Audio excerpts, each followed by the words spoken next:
Previously on the Lobby USA, Noah Pollack from the Emergency Committee for Israel tells supporters how to describe the BDS movement. When you talk about BDS, you talk about them as a movement that absolutely endorses violence against civilians, aka terrorism. Why they're doing this? They always try to connect us, to connect dots that they don't exist. In the final episode of the Lobby USA, a look ahead. After half a century of Israeli occupation, hopes that a peace deal could create two states in the lands of historic Palestine are fading fast. So how will the lobby respond? Our man on the inside finds out.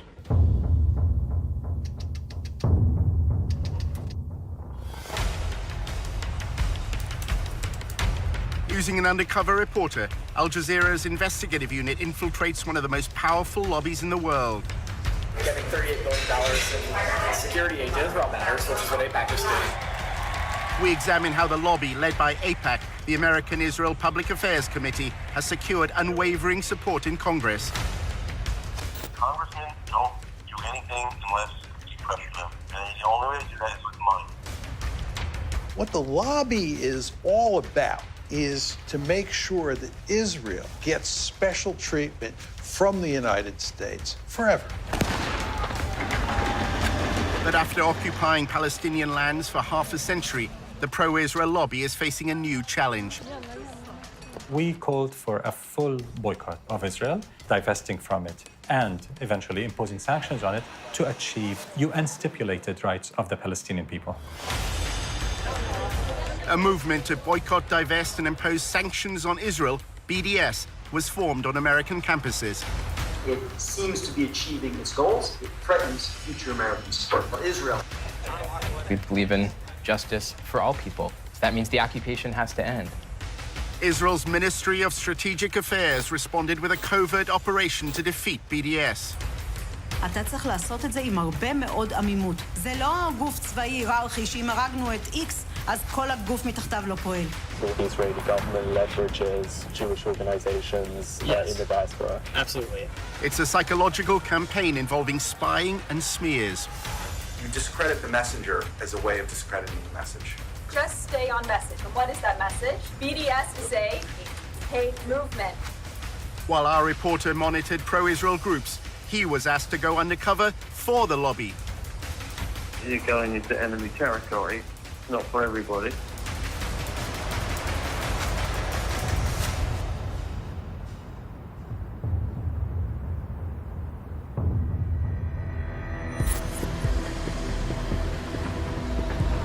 Our undercover reporter was attending a dinner at the annual conference of the Israeli-American Council in Washington. He met an American involved in the Israeli government's anti-BDS campaign. In my job, I get to work with every major news network, and I don't even do media. I do academic work. Every university president takes our calls, takes our meetings, works with us. There's a legitimate government organization.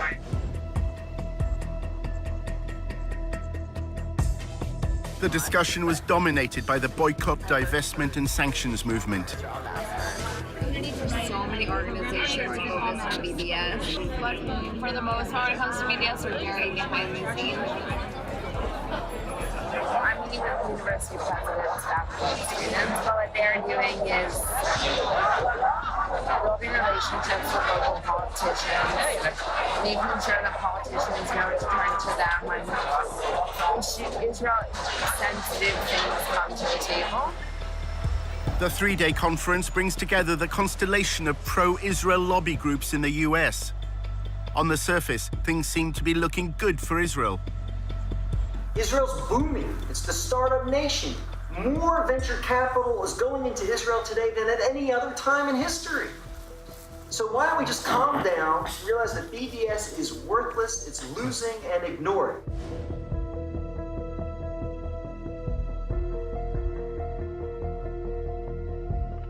I don't think BDS was ever supposed to be about getting colleges to take their money out of Israel. So if we focus on the dollars, we could feel really good about ourselves. If we focus on the fact that an effort's being made to distance us, those who love Israel, from the rising generation, I think we need to worry. When you get to the millennials and the students, it's a bad situation. And it's getting to the point now where the majority is more favorable towards the Palestinians than the Israelis. While numerous speakers discussed ways to combat BDS, the lack of civil rights for Palestinians living under Israeli control was not raised. Nobody talks about the reason why BDS exists at all. What's the model for the BDS movement? The model is South Africa. So, was that a bad thing to do? An apartheid regime which denied equal rights to black South Africans was weakened and ultimately collapsed after a global economic and political boycott. They're worried that the BDS movement will get to the stature that the South Africa boycott got to. So they're trying to stop it now. Imagine if the apartheid regime of de Klerk were able to have a lobby in America that it was a crime to support that boycott. Imagine that. For nearly 2 decades, Israel's occupation was portrayed as temporary, while both sides pursued what's called a two-state solution. The two-state solution. This is where the Palestinians get a state of their own in the occupied territories, i.e. the West Bank and Gaza. But there's a problem. Jewish-only settlements have continued to grow within the boundary of a proposed Palestinian state. Successive US governments have openly doubted whether a viable Palestinian nation is either possible or necessary. The settler agenda is defining the future of Israel, and their stated purpose is clear. They believe in one state, Greater Israel. In fact, one prominent minister declared just after the US election, and I quote, "The era of the two-state solution is over." I'm looking at two-state and one state, and I like the one that both parties like. I'm very happy with the one that both parties like. I can live with either one. If the choice is one state, Israel can either be Jewish or democratic. It cannot be both. More and more people are beginning to buy into the argument that Israel is turning itself into an apartheid state. It used to be the case that the word apartheid was never used with Israel. In order to discredit the apartheid label, the lobby has launched a campaign to try to co-opt black South Africans. Black South Africans who were apartheid activists, who were brought to Israel, saw the reality, came home angry at BDS. They felt lied to. They felt that someone had tried to steal their narrative.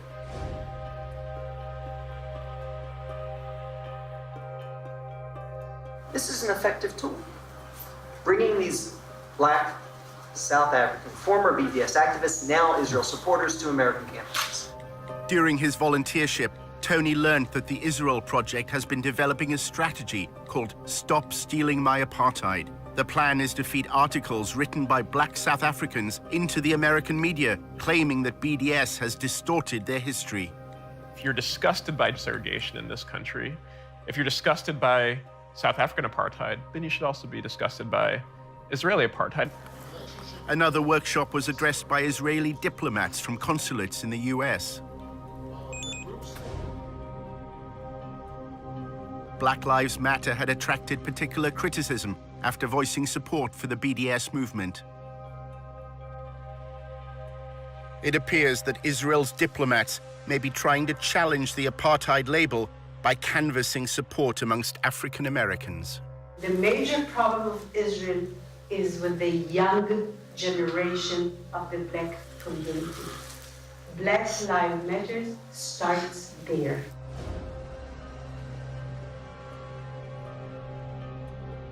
I had last week a dinner, sit-down dinner at my house with 40 people, which are considered the leadership of the black community, and very important people. They can be part of our doing an activity. Pro-Israel groups are trying to cultivate a new generation of black leaders that is pro-Israel by bringing them to AIPAC conferences on all expenses paid trips, by taking them on delegations to Israel. They're doing that because they're afraid of BDS and they're afraid of Black Lives Matter, which is this new struggle for Black freedom that also sees Black freedom as situated in a larger context. In 2014, Israel launched a siege of Gaza. In the same summer, police in Ferguson killed Mike Brown, and Ferguson rose up. And on the news at night, there would be both the latest out of Gaza and the latest out of Ferguson. There was solidarity that was expressed online with the Ferguson uprising. There were Palestinians who took to Twitter to cheer on the rebels of Ferguson and explain how to deal with tear gas.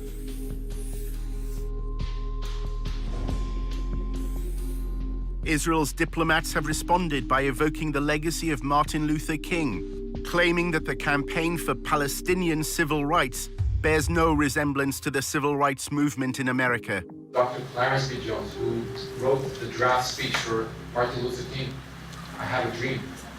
He was his lawyer, he was his close friend. He's somebody that I reached out to. He became a very close and personal friend.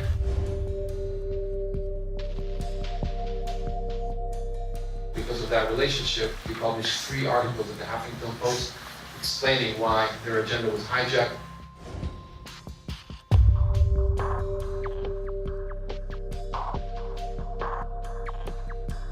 Martin Luther King will turn in his grave if he saw the anti-Israel tendencies or policies that are starting to emerge within Black Lives Matter. There's something on one hand laughable about it, but there's something also really insidious about this. You're using the credibility of a freedom struggle to try to oppose another freedom struggle. And I think that that's appalling. Soon after Black Lives Matter declared support for BDS, a fundraiser at a New York nightclub was suddenly cancelled. The venue's management said it didn't approve of the movement's stance on Israel. Tony was told by his boss, Eric, that the Israel Project was behind the decision. I don't know if you saw, but this club, ditched a Black Lives Matter event.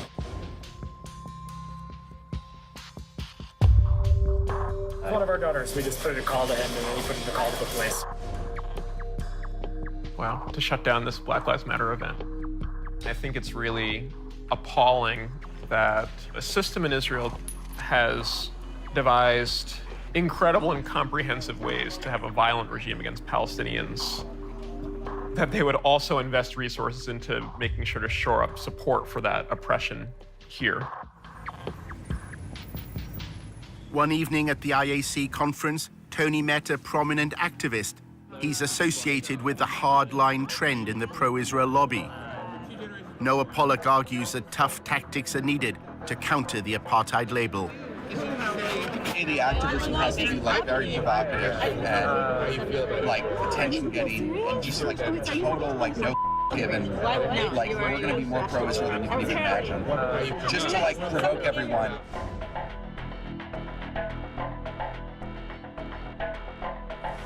Pollock believes the American public, unlike those in Britain, will accept his gloves-off strategy. The majority of Americans are pro-Israel. Whereas if you take the poll of Israel in the UK, it's just pure hatred of Israel. Your country, basically let half of Pakistan move in, So you have a different problem than we do here. Tony was told of a demonstration that Noah Pollock was organizing. A bus took protesters to an event organized by the pro-BDS movement, Students for Justice in Palestine. Hey man, I'm Tony. Marshall. Nice to meet you.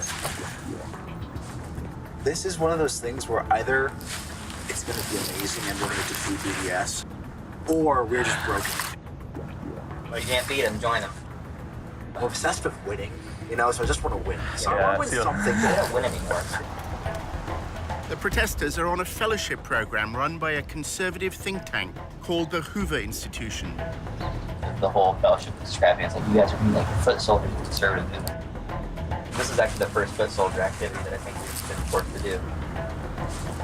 Tony, what's your connection to the conspiracy that we're all part of? Yeah, the Israel Project. So you can't not come. Their plan is to disrupt the National Conference of Students for Justice in Palestine. Marshall said that the pro-Israel protest had been poorly planned. It's a very fly-by-the-pants procedure. It was basically just like Noah Pollock coming and being like, look, there are these jihadis who basically support suicide bombing, and they're at a campus, and you have to stop them. A chance to shout at Arabs? As we're leaving, we mentioned to our boss yesterday that we're going. She's like, oh yeah, that's mandatory. You need to go.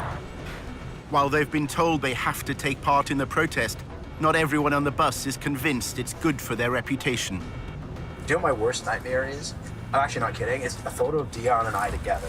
And we're just like clearly identifiable. And they're like, oh, who are these like traitors who sold out to the Jewish conspiracy for money? I'm like, we did. We cost $50,000 plus benefits. As the bus leaves, they discuss whether there's any point in staging the protest. I'm just skeptical. Of using the protesting tactic against them? Because that's not our demographic. They don't like. The reason protests work is when like the people involved really care about it and like want to be there. But then what are we supposed to do? Because they keep existing and they keep expanding, and no matter how many lawmakers come out against BDS, they keep growing. Well, no, you're right. Like we should do something, but at the end of the day, like the notion that the right is ever going to dominate any sort of campus protest is ridiculous. You can't just let them. No, I'm not saying that. I'm just saying. And that's what happened. If I were a high-level Jewish doer, I would be like a little more realistic about expectations. So what would you do if you were a high-level Jewish doer? I continue to do what you're doing, which is focusing on the actual power structures that use power structures in themselves. Like the reality is, there's not a single college president in this country that would actually sign BDS. There is not a single. They all allow SJP to exist on their campus. Because it's free speech, they cannot let them. So what are they supposed to do about it? When a protest is sponsored and organized by outsiders, but made to appear like a popular grassroots movement, it's known as astroturfing. So they did a really job of getting me excited to show up and protest. It's kind of the way you're putting it kind of sounds a bit like astroturfing. No. This is astroturfing. No, this is actually the definition. There's a bus. What does that mean? So it's when you set up things. It's the difference between grassroots and astroturf. You're taking corporate money and you're manufacturing the image of a grassroots movement with corporate money by basically paying people to appear as activists. It just shows how little actual grassroots power they have and how all of their power is at the top. It's not that astroturfing is wrong, it's just that like your astroturf has to be like committed. We shouldn't have fellows saying, like, honestly, this is bad for my political career. The bus arrives at George Mason University, where Students for Justice in Palestine is holding its national conference. But the protesters can't find the conference hall. We should just pull over and ask, hey, where are all the jihadis? The driver sees two students and stops to ask directions. One is wearing a headscarf. Wait. Oh, no. Come on. What? We're like, back to DC! Back to DC! I believe the comment said. Okay. No. Excuse me? Do you know where the Johnson Center is?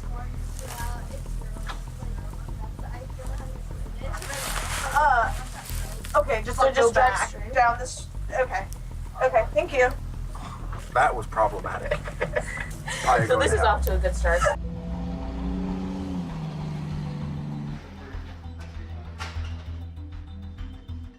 Students for Justice in Palestine really is a student-led type of organization focused around promoting the BDS cause. We have workshops on how to run a divestment campaign, finding intersections on campus, building alliances. Right now, Palestine has been essentially normalized on campuses. The bus finally arrives. Jen.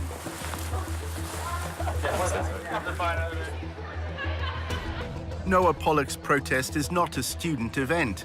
To avoid breaking university regulations, he's arranged a legal briefing. The SJP conference is on the 3rd floor, and we're going to go up and in a respectful and quiet way protest them. Yael is a legal expert and is going to talk a little bit about that. We are here, of course, as guests of the university. So we don't want to be accused of disrupting a school-sponsored activity.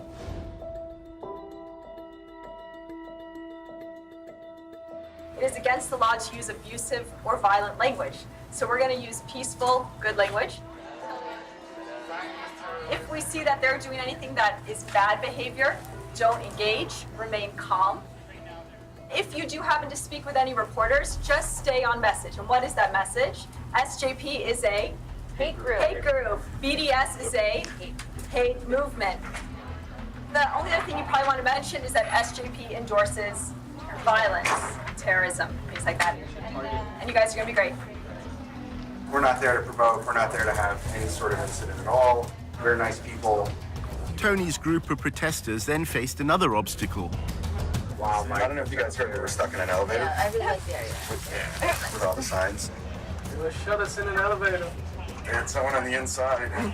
Those anti-Semites. We start seeing groups of people coming towards us who don't seem familiar, and then brandishing Israel flags and then posters and signs. We have our people. Freed from the elevator, Tony joined the demonstration. No. We support democratic society, but if you don't want to, we denounce extremist groups. Hey, SJP, what do you think of this? You agree? Resistance? Child suicide bombers? How do you respond to such a wild accusation that's not grounded in anything and that's just designed to shift attention? Oh wait, we support suicide bombers. That's ridiculous. Before that, social justice left supports radical terrorism. You don't want dialogue? We're here to talk to you. Turn your backs? You'd think if like they were gonna do it, they'd try to shake it up and mix it up with new accusations. We don't support radical Islamic terrorism in this country. We don't support suicide bombers. Cowards who kill children and women. They leave orphans. We don't support that. Kill babies in strollers. That'll bring peace. Yeah, Palestinian terrorists all over Israel. That would be it. Real baby killers, these terrorists. They kill women, they kill children, they don't care about anything. Rape women too, all the time. It takes a lot to hear this and not respond, and to turn your back to them and to not look back at them. Thank you, SJP. Good luck with your jihad. They were very frustrated at the fact that we weren't responding. They're saying, they're not even responding. They're not even responding. Yeah, look at how they wave a Palestinian flag at our country. Look at this. Despicable. These are the real basket of deplorables. These are the deplorables, people. They cower behind radical Islamism. They don't engage in dialogue because they can't win the war of ideas. There's no responding to our content, because there is no refuting our content. Our content is grounded in human rights, morality, ethics, international law. The staged protest had minimal impact on the students at George Mason University. But the headlines shared on social media tell the story Pollock wanted.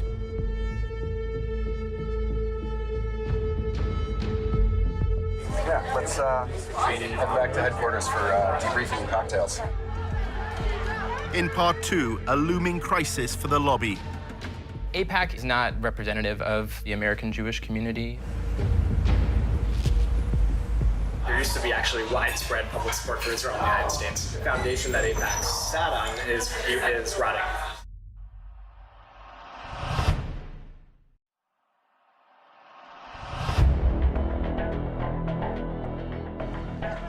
In part 1, how support for Israel is falling amongst the young. It's a bad situation. The majority is more favorable towards the Palestinians than the Israelis. Child suicide bombers? And the lobby support on campus isn't always what it seems. Or these like traitors who sold out to the Jewish conspiracy for money. I'm like, we did. We cost $50,000 plus benefits.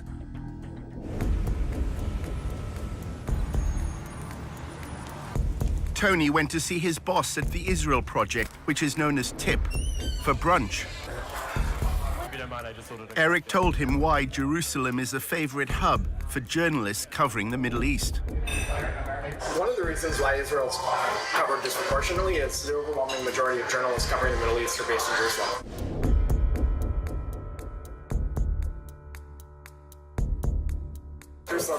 place where, after his 4 o'clock deadline, you could get drunk at a bar and be a little bit.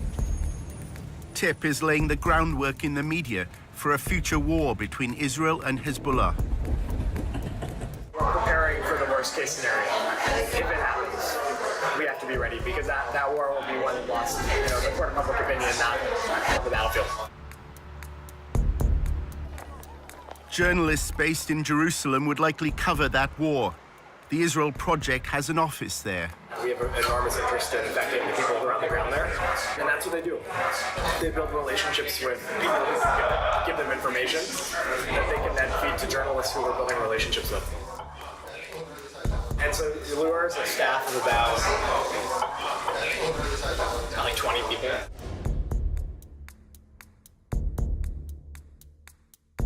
He was chief of staff of the Israeli embassy in D.C. for many years. He's a veteran of Israeli politics, but he was like spokesman for a bunch of government ministries. So he's got a real expertise in dealing with the press. He's an expert at making their jobs easier. So, for instance, we actually now, when there's a terror attack in Israel, our staff gets to the scene usually before the press does. Just because they are so good. They bulletproof vests on, they have cameras, and as soon as there's Twitter, an attack, we have like 4 guys at the scene. Breaking news overseas, a shooting in the heart of Tel Aviv. He has this rapid response team where he has people strategically placed around the country. So if there's an attack, like the Sorona attack in Sorona Market in Tel Aviv. Clearly an attack on a soft target right now based on all the initial preliminary details we're getting from this very fast developing story. They take pictures and they get testimonies. By the time the press gets there, we do their jobs well. They need a quote, they need information, they need a picture, a video clip, and full service, shot. We just give them. This is new video that just came in, and it shows people in the chaos after this happened, as it is night in Tel Aviv. By the time the press got there, we were able to help affect the narrative because, they're all scrambling. They need to get stuff to their editors immediately on what happened back in Brussels or Washington, and we're able to get them information. A TIP employee was interviewed by Fox News. Liat Delongovitz, who is live with us on the scene, works for the Israeli Project, which puts out news to the foreign press there. Hi, I'm here on the scene. I arrived fairly early. They use children to protect. The former CNN correspondent, Jim Clancy, first reported on the Middle East in the early 1980s. Those boundaries. When TIP begins interacting with journalists and suggesting the lines and suggesting the interviews, then it's not journalism anymore, it's just propaganda. Liat Delongovitz, who is on scene, again, works for the Israel Project, which works to put news out to the foreign press. During his volunteership at the Israel Project, Tony saw a letter to a donor explaining how TIP had assisted a journalist from CNN. TIP took Will Ripley on a helicopter tour, which seemingly impressed the reporter. Once you arrive in Israel, they come up with a series of things. They know you're in town. They have your number. You get the helicopter tour. That's fun. You get some video that you can use in your reporting. And then they sponsor trips like this one with special access to people that they know, and they can set it up. I visited the Israeli side of the border with Gaza and can tell you the tension there is palpable. Hamas leaders have stated that they are aggressively expanding their underground labyrinth of tunnels. This won't help.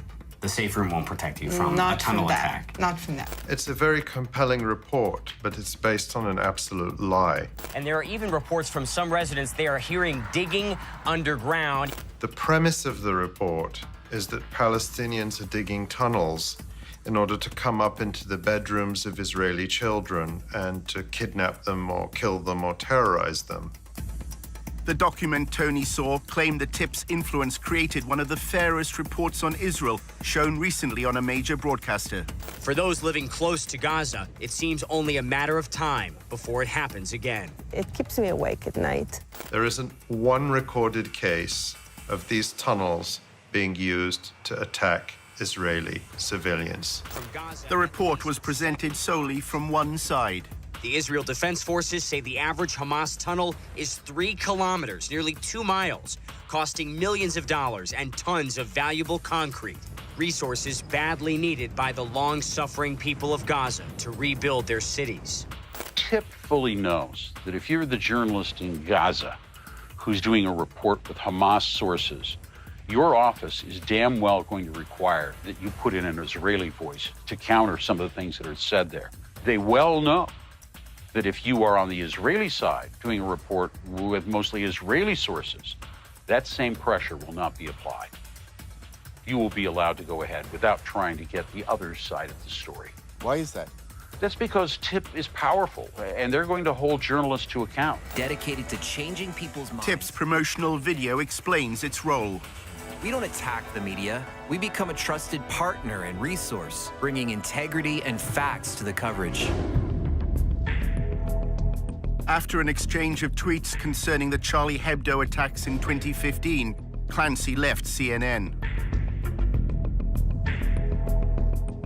He is unable to discuss his departure for legal reasons, but recalled instances when the pro-Israeli lobby exerted influence. The big media companies will tell you that, well, maybe they won't tell you this, but they have been harassed. If they had Palestinian journalists who knew the ins and outs of the Palestinian Authority, for example, they were blatantly told to get rid of them, that they weren't trustworthy journalists. Whatever a journalist reports, if it's not liked by whether it's TIP or people within the government, they will put pressure on the media houses, the big networks. TIP's online promotion claims it shapes the way Israel is framed in the international media. TIP changes the way thousands of media reports appear every year. And then we add platforms of our own, getting people talking, taking command of the conversation. This last week, but when I was there, I met with both Herzog and Netanyahu.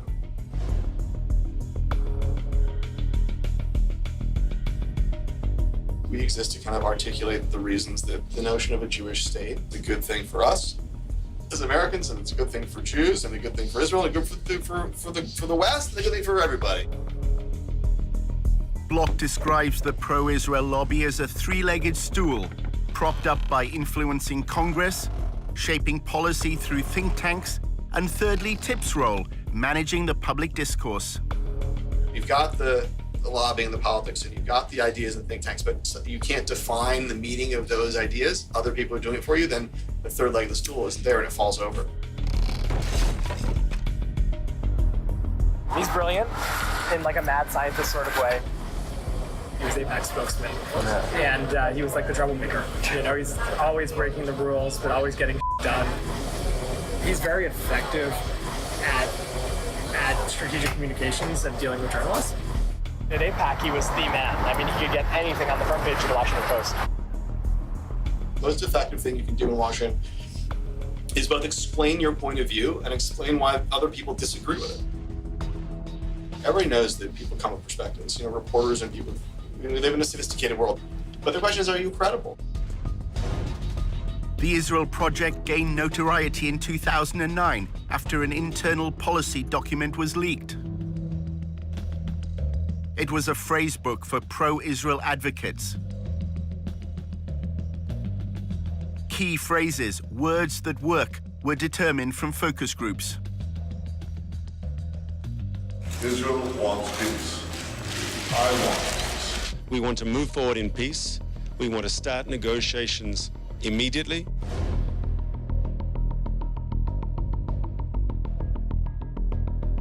The Israeli Defense Forces acted against the launching of rockets by terrorists. They are shooting at our children, at our mothers, at our civilians. What for? Stuff that's data-driven. We do a lot of polling. Every month we do a national poll, exactly looking for these kinds of messages that work.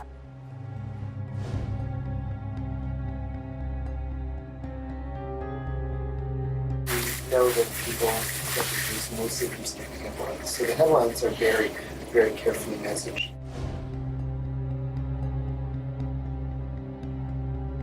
If all Palestinians can be referred to as terrorists, as in a terrorist attack, they've won a battle. They've won a battle because that headline will be seen by probably 50 times more people than those who actually went into the article and read the details about it. We don't have any reporters, just have three people who churn out carefully crafted headlines with article text that convinces you that the headline is true. They understand that it's just the 5-word headline or the 6-word headline that carries the message. The point is never to get to the real debate. Why is Iran so happy about the Iran nuclear deal? Tip's social media videos had apparently shifted public opinion on the Iran nuclear deal. The American public started out being in favor of the deal and is now against the deal. It was everything from viral videos, 10-second videos. You can send me the greatest article you want about the Iran deal, but I promise you that a 10-second video will get 1,000 times. People aren't reading as much, they're not interested. In fact, history's a little bit bunk. A lot of people kind of come up now and there's this notion of postmodernism and nothing is true anymore. We are at this sort of interesting moment in time where we need to understand what it is that affects people's understanding and perceptions about what's right and what's wrong and how they work. This visual stimulus and stuff. How are people learning things? During his volunteership, Tony read an annual report to TIP's board of directors. It lauded their social media coverage of the 2016 shooting at Sarona Market in Tel Aviv. It said TIP's video was the most watched online content about the attack. The video claimed to show Palestinians celebrating the killing of Israelis, something the mainstream media overlooked. But this was not true. This image was taken in Ramallah 2 years earlier.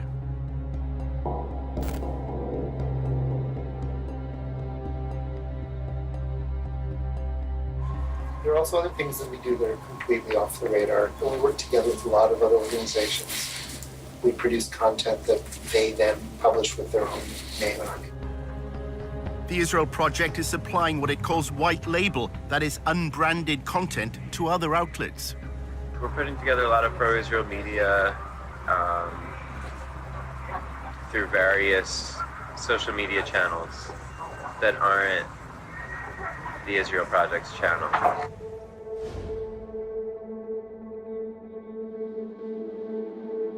So we have a lot of side projects that we're trying to influence the public debate with. So that's why it's a secretive thing, because we don't want people to know that these side projects are associated with the Israel Project. TIP runs a collection of Facebook communities that cover topics ranging from history and the environment to current affairs and feminism.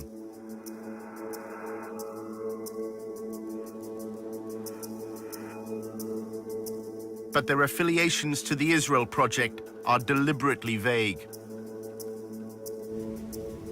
Why is it that they can't be connected to the Israel Project? I think it's because we want people to view them as objectively as possible.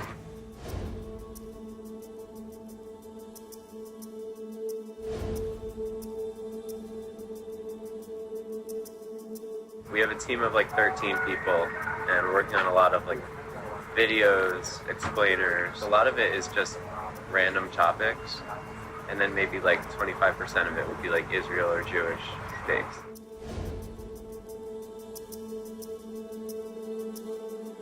The Israel brand is increasingly toxic. So you can't sell Israel directly. You have to have sort of other hip stuff that's just very innocuous, fun, and then from time to time you're going to slip something about Israel in.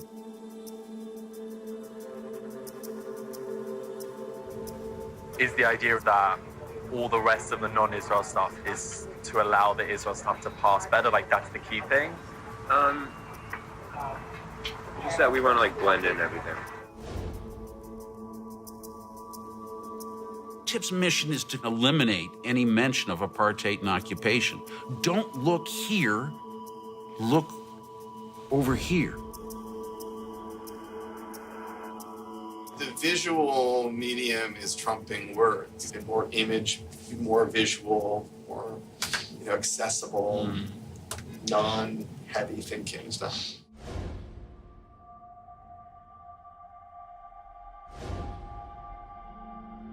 Kittens are easy to sell. Apartheid is a much harder product to get people to buy. more and more people will use the word apartheid when they talk about Israel. The end result is that the lobby has to work extremely hard today and will have to work even harder over time to defend Israel. And of course, in part, this means doing everything that can be done here in the United States and in the West more generally to discredit the BDS movement, because the BDS movement is so dangerous to Israel. Tony had gathered that the lobby's concern with BDS was not its economic impact, but a much wider threat to the power of the pro-Israel lobby. The specific potential of an immediate boycott, that's not a problem.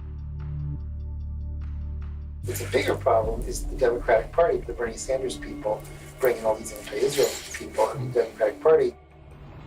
Being pro-Israel is less of a bipartisan issue. And then, every time the White House changes, policies towards Israel change, and that becomes a dangerous thing for Israel. There is an actually important battle being fought on the campuses.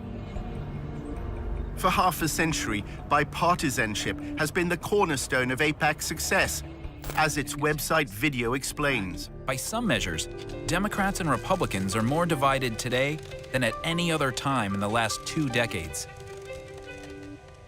But America's support for Israel transcends partisan politics. So when it comes to strengthening America's relationship with Israel, support must come from both sides of the aisle.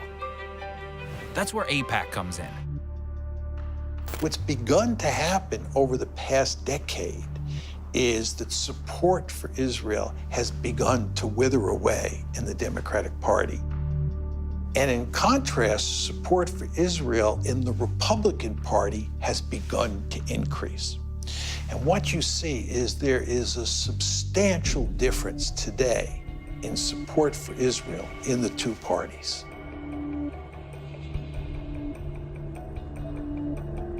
AIPAC has moved so far to the right that it's losing the young people. By the time of the next presidential election, Democrats will not glibly, in a debate, say they're running for president, and I love Israel, and I'm a diehard supporter of Israel. The terrain has changed dramatically. If you look at the changing demographics in the United States and what people's views are towards Israel and Israel's policies, it's only a matter of time before that trickles up to elected officials. I think it's inevitable. The kind of shift they fear is the one that happened over same-sex marriage. You know, it was only a short few years ago that high majorities in the United States were opposed to same-sex marriage. That change happened within the space of a decade. The Israel lobby will look at something like that and say it wouldn't take much for that kind of historic sea change to happen with respect for US support for Israel.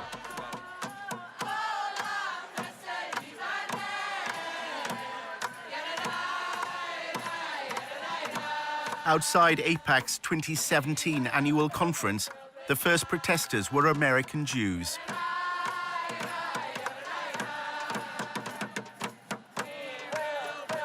AIPAC is facing a challenge from the constituency whose views it was formed to represent.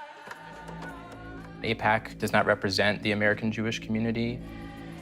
A majority of American Jews are opposed to the policies of the State of Israel.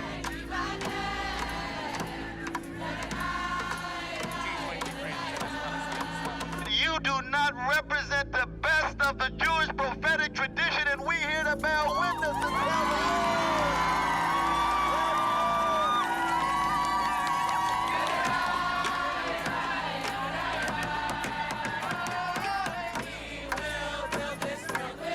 One of the groups involved was Jewish Voice for Peace.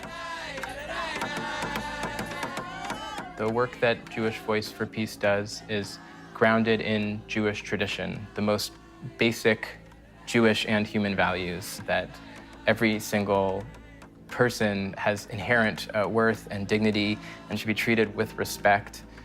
We then see what's happening to Palestinians, the occupation, the displacement, the inequality, and say we need to end those things. or that they must attend You know, they're all crazy liberals. as far as I'm concerned, American Jews had one job, which was to preserve Jewish identity from one generation to the next. They failed. So I don't think they have any place to be telling Israel what's what. And if they choose to stop giving money to Israel, Israel will find money elsewhere.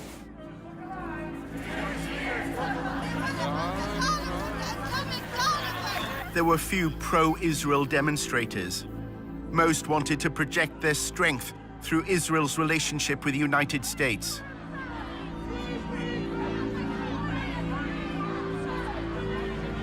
The Jewish Defense League, with its distinctive yellow insignias, was a small but threatening presence. Its members later attacked a Palestinian-American man.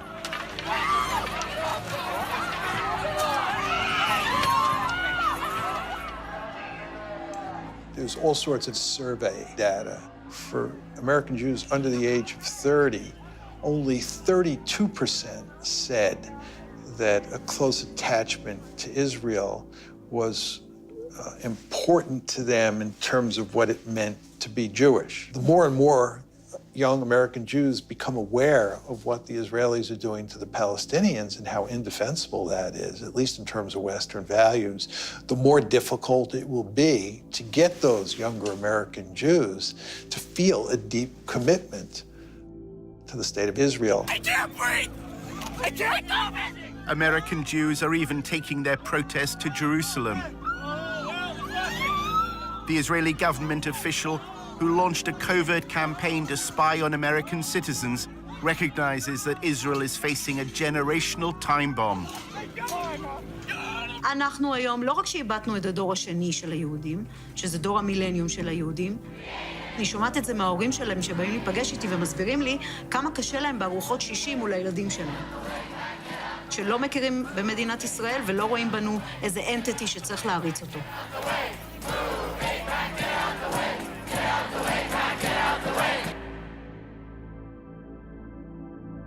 During Tony's volunteership at TIP, his supervisor, Eric, said he's looking to a future when the pro-Israel lobby will be unable to rely on AIPAC's influence in Congress.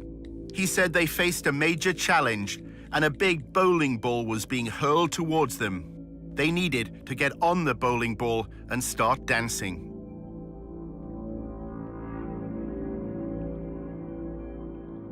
You can prove that AIPAC is suffering from some of the trends that, in public opinion that are affecting the Democratic Party.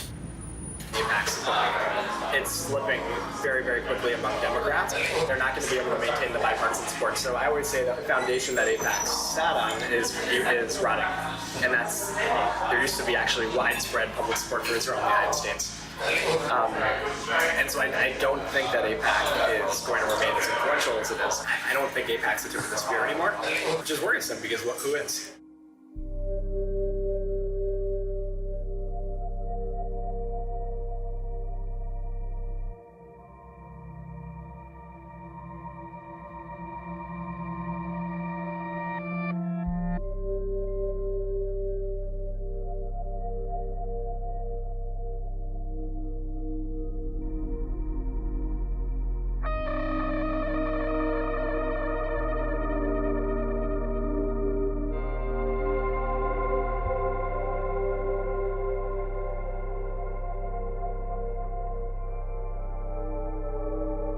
Just know I have total faith in you. I hope it's not the last time we work together.